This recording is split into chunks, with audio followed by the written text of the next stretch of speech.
Hey guys, I'm Carlos Delgado, and this is my nonverbal communication presentation. This is my video portion of paper 2. So let's start off by saying what is nonverbal communication. And nonverbal communication is to simply convey a message without the use of verbal language. So this can be by just like staring at someone, giving them facial expressions, or simply by the way you dress or the way you act by your body language. And how is nonverbal communication used? And the way it is used is to convey emotions, to convey a message, or to establish space as well. So this means like if someone is angry, they don't always tell you that they're angry. For example, if someone's angry at you and they're usually like very talkative, very active, maybe when they're angry, their body language is a little more reserved, more to themselves. Same thing goes for when someone is sad. When someone is sad, they don't usually feel like being around a lot of people. They usually like to just keep to themselves, be a little more reserved, more quiet. So for my portion, I chose to do haptics or touch as nonverbal communication. And this is anything to do with touch as a way of communication. Now, something very important about haptics or touch in nonverbal communication is that the context matters. What I mean by this is the context of the situation affects how the touch or the haptic is interpreted. For example, if I'm very close friends with someone and I give them a hug, that person will often interpret it as a friendly hug. Now, if I'm meeting a stranger and I go up to them and hug them, they'll think it's something weird because I don't even know that person. I'm not close to that person. They'll just find it very weird that a stranger is hugging them. So that's why the context is very important in nonverbal communication. So an example of haptics would be hugs. Hugs could always be seen as either friendly or romantic. A handshake is usually seen as a way to greet someone or also like closing a deal in the professional environment. And a kiss can also be like a kiss on the cheek can be something casual, but a kiss can also be something more intimate when you're in a relationship with that person. So some examples, like I just mentioned, is a hug right here. As you can see, the people hugging on the left seem to be a little more intimate, more in a relationship, just by the way that he has her or he has his head on her neck and how he's holding her. It just seems a little more passionate, more romantic.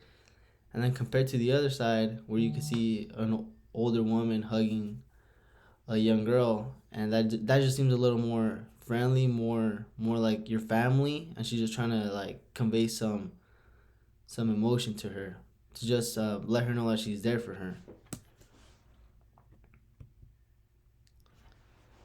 Now, something very important about touch, especially in communication like that, is that it has been seen to help growing child and infants develop.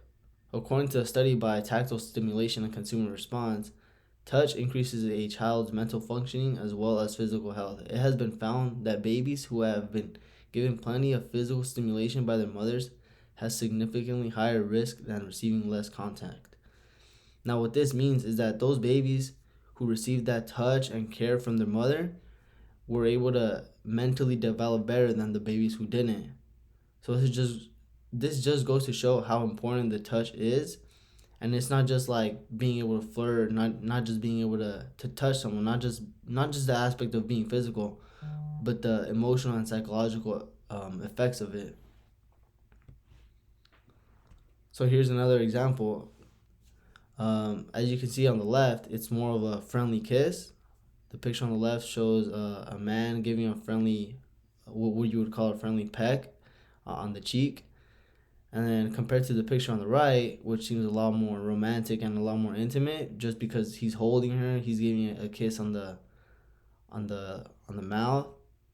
It's a lot more intimate, more romantic. According to the health communication study, on one hand, touch can signal warmth and affiliation, and convey a recruiter's humanity. There are no rules about the type or extent of touch that would be welcomed by all potential study participants. This means that recruiters have to adapt to each individual. So this goes back to what I was saying regarding the context of the situation. For example, if I touch someone that I don't even know, they most likely won't welcome that physical contact. On the other hand, if I touch someone who I'm very familiar with, very playful with, they won't even notice. They'll just brush it off as something normal because they know who I am. It'll be something normal to them.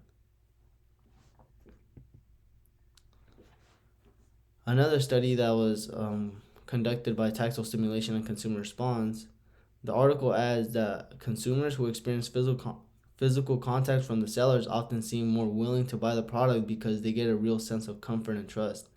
So this goes back to what I was saying regarding the business handshakes, because when you get physical contact, even in the slightest, like a brush or a handshake, you kind of establish a bond between the consumer and the seller, which like this article says can often lead the consumer to purchase the product.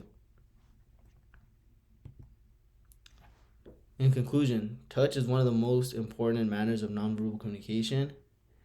The reason for this is that it can convey multiple emotions and messages. And let's not forget that the context matters. Thank you.